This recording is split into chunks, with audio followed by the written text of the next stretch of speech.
அஸ்ஸலாமு அலைக்கும் நண்பர்களே, நான் தான் அமீன். இப்போது ரமலான் மாதம் எல்லோரும் நோன்பு வைத்திருப்பீர்கள் என்று நம்புகிறேன்.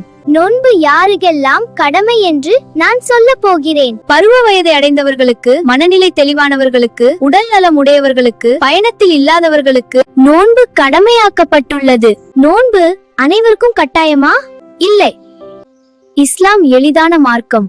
அல்லாஹ் ஒருவருக்கும் சுமையை அதிகமாக வைக்க மாட்டார். தீவிர நோயாளிகள், கர்ப்பிணி பெண்கள், பாலூட்டும் தாய்மார்கள், மாதவிடாய் உள்ள பெண்கள், மிக முதியவர்கள், சிறுவர் இவர்கள் நோன்பு நோக்க வேண்டாம். ரமலான் ஒரு மாதம் மட்டுமல்ல, ஒரு மாற்றத்தின் தொடக்கம். இது வெறும் பசிய தாங்குறது அல்ல, இது நம்முடைய நாவை கட்டுப்படுத்துறது, கண்களை பாதுகாப்பது, இதயத்தை சுத்தமாக்குறது.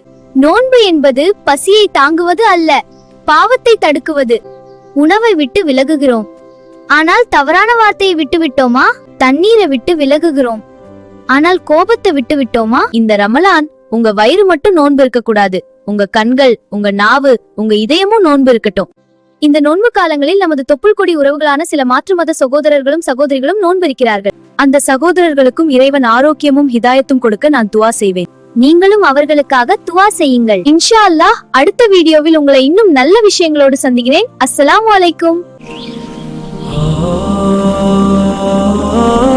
இறைவனின் சாந்தியும் சமாதானமும் நாம் அனைவரின் மீதும் நிலவட்டும்.